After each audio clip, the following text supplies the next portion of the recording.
Thank you, Madam Speaker. Colleagues, I rise today to speak to Bill C-234. This is, in fact, the second speech that I have prepared for third reading. The first one was prepared right after the Chamber rightly rejected the report of the Agricultural Committee. At that point, I thought for a moment that sanity and soundness of mind might triumph over tribalism and pettiness in this Chamber.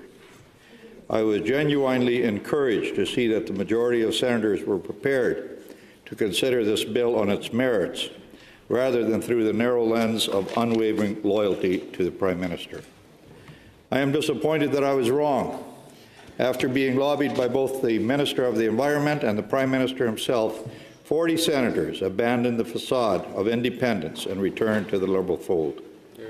If you object to this observation, colleagues, I would draw your attention to the fact that as this bill arrived in this Chamber, Bill C-234 was contentious for only one reason. The Liberal Party opposed it. Their opposition was not because the bill contradicted their policies.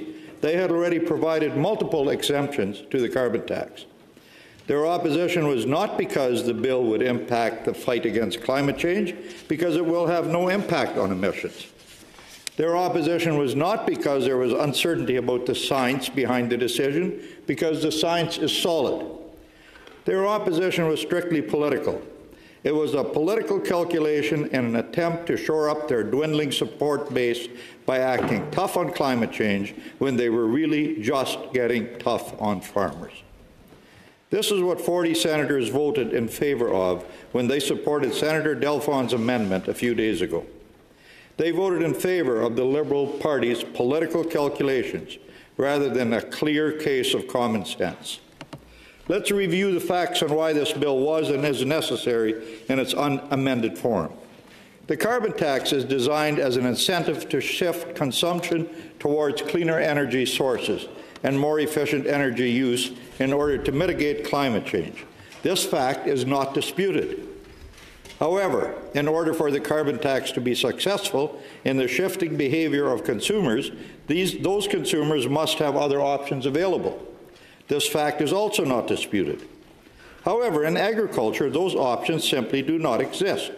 This fact was confirmed by expert witnesses at committee and is not disputed by the Conservatives, the NDP, the Bloc, the Green Party, the Liberal chair of the House of Commons Agricultural Committee, and farmers from every corner of the agricultural industry.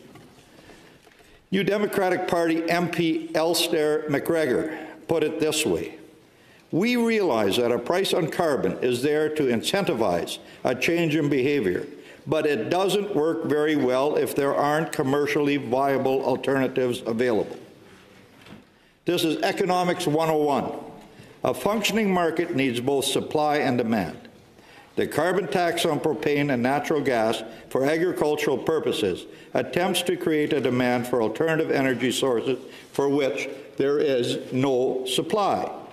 This public policy, which is disconnected from reality, it is rooted in distorted ideology and political desperation, not science or concern for the climate. It will not achieve its stated purpose, and yet 40 senators are clinging to the Liberal talking points blindly instead of considering the facts. Colleagues, I would not call that sober second thought. This means that imposing the carbon tax on farmers does only one thing: it drives up the costs. Where farmers are unable to pass on the carbon tax, such as in grain production, they must absorb these costs themselves. It comes directly out of their bottom line. The Bloc Québécois were able to see the accuracy of this fact. Bloc MP Yves Perron said, "Without an alternative, if we impose a tax on these processes at this time, it would simply increase production costs and reduce farmers' profit margins since they have no other options."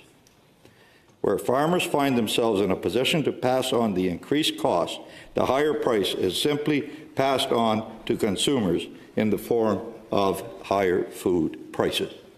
Because of this, the government acknowledged that farmers should be given a relief from the carbon tax on diesel and gasoline, which included an exemption for these fuels. Later, the government also introduced a rebate for the carbon tax on, wait for it, propane and natural gas. Colleagues, let's be clear. Bill C-234 does not create a new exception to the carbon tax. It takes an existing one created by the Liberal government and makes it more equitable and efficient. All this bill does is transition the government's existing rebate for propane and natural gas into an exemption. I find it dumbfounding that critics of this bill have tried to make it sound like this bill punches a hole in the dike, holding back climate change. Senator Melville Duchesne said on Tuesday night, if we start making exceptions to the carbon tax, it will never stop. Colleagues, I don't know if it was the lateness of the hour when the senator spoke, but she should have been aware that this bill does not start to make exceptions to the carbon tax. As I just said, exceptions already exist as part of the existing policy of this government, Atlantic Canadians including an exception for propane and natural gas used for agricultural purposes. Here's what the government said when they announced the rebate on propane and natural gas in 2021 Economic and Fiscal Update.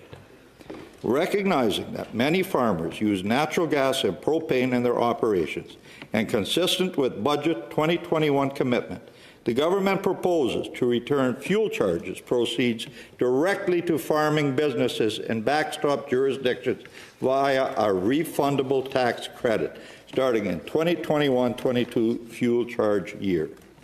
Colleagues, the Liberal government does not oppose this bill for policy reasons.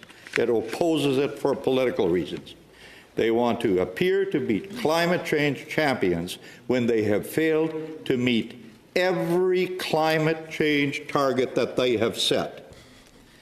And then after their disastrous mishandling of the carbon tax on home heating oil, they have now become desperate.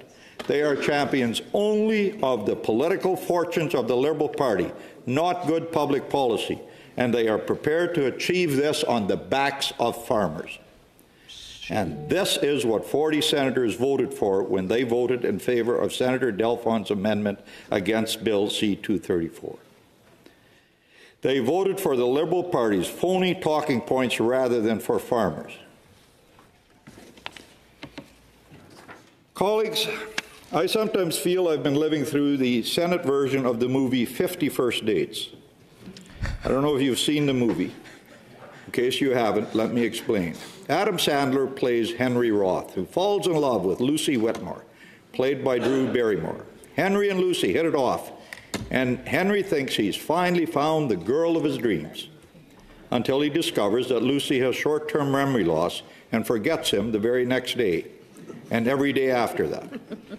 As a result, Henry has to win Lucy's heart and trust over and over and over because she doesn't remember him or a thing about their relationship the following day.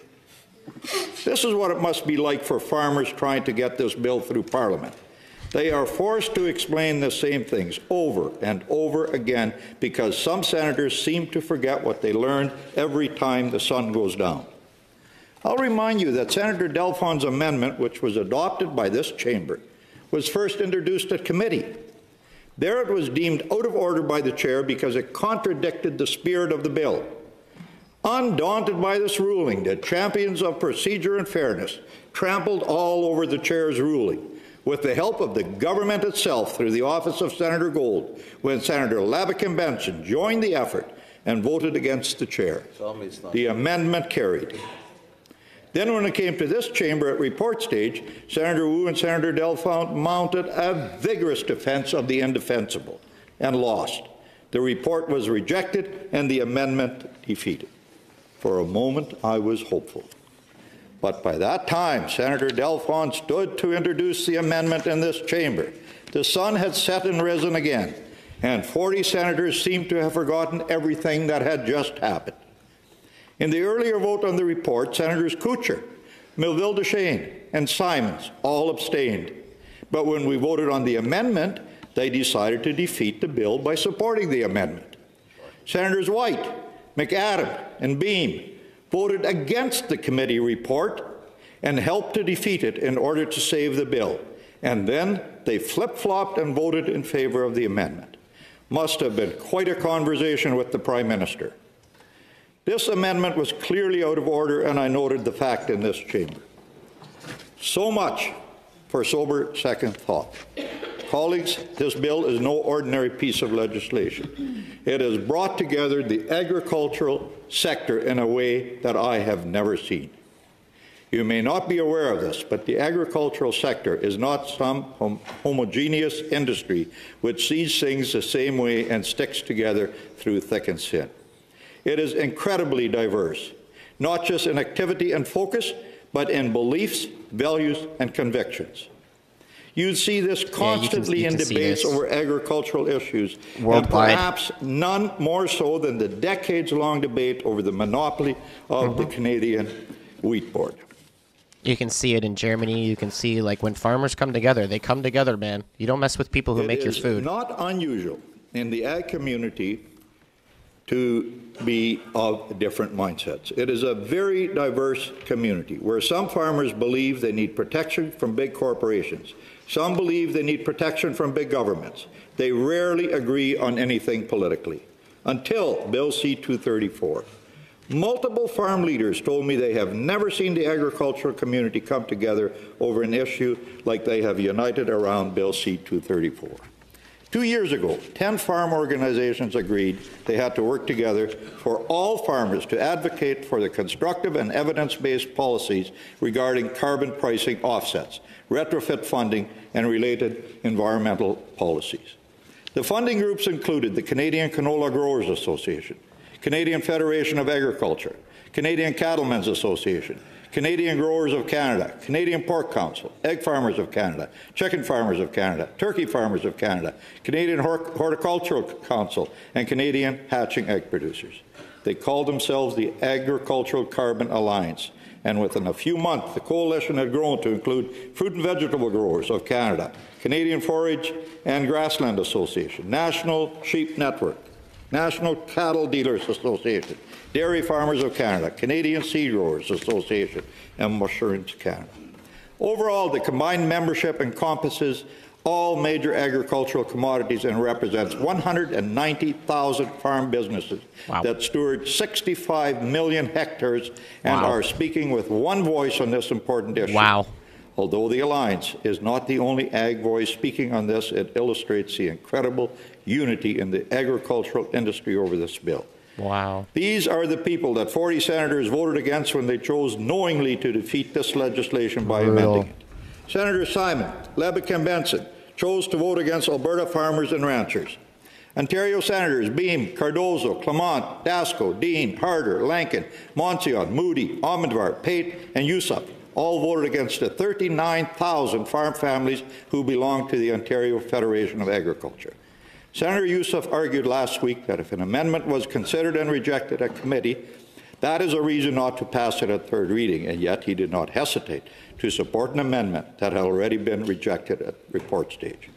Quebec Senators Odette, Belmar, Delphon, Dupuis, Forêt, Gerba, Gold, Lafreda, Massicotte, Meiji, Meville-Duchesne, Petitclerc, and Saint-Germain all stood against the clear wishes of the Quebec supply management sector to not amend this bill, including the Dairy Farmers of Canada, Chicken Farmers of Canada, Turkey Farmers of Canada, Egg Farmers of Canada, and the Canadian Hatching Egg Producers. Senator Pettin and White voted against all the farmers in Newfoundland and Labrador, including dairy, chicken, eggs, greenhouse, nursery, and vegetable producers. Senator Onsion, Cordy, Coyle, Cosner, and Kutcher voted against the farmers of Nova Scotia, which includes horticulture, dairy, poultry, eggs, livestock, and more. Senator McAdams stood to vote against the agricultural industry of Prince Edward Island, which, despite being called the Rock, is over 42% farmland, including potatoes, grains, oilseeds, vegetable, fruit production, beef and dairy, hog, poultry, and more. According to Senator Ringett, 99% of farming production in New Brunswick is potato, but in reality, Senator Ringett and her colleagues, Senator Cormier, Hartling, Kingston, and McNair, voted not only against the province's 111 potato farms, they voted against 344 beef cattle farms, 319 fruit and berry farms, 232 hay farms, 162 dairy farms, 53 poultry and egg farms, 43 oilseed grain farms, 33 sheep and goat farms, 5 mushroom farms, and more than and according to the 2021 New Brunswick Census of Agriculture.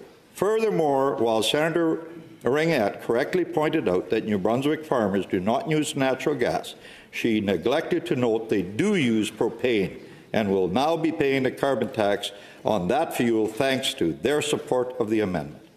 I am proud to note that every senator who voted from the Yukon, Nunavut, British Columbia, Saskatchewan, and Manitoba all voted in support of Canadian farmers. Colleagues, farmers, growers, and ranchers contribute $135 billion to our gross domestic product every year and provide 1 in 9 Canadian jobs.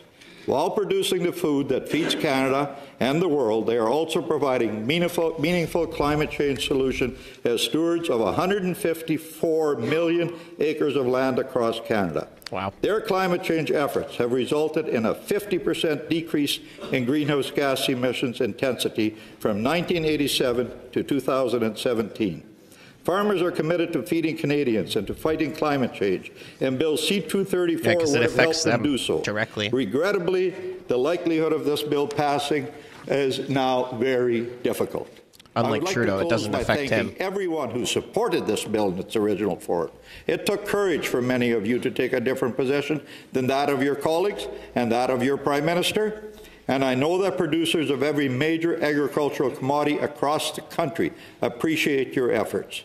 And to the farmers in Canada, please don't lose hope. Although this bill is now on a trajectory to possibly languish in the other place, as soon as Canadians elect a common-sense Conservative government under the great leadership of our leader, Pierre Poilievre, we will affirm your significant contributions to fighting climate change and pass policies which will strengthen your hands and your industry instead of weakening them the way this incompetent Liberal government has done and continues to do. Tell him, buddy. Thank you, Colin. Yes, sir. Hear, hear.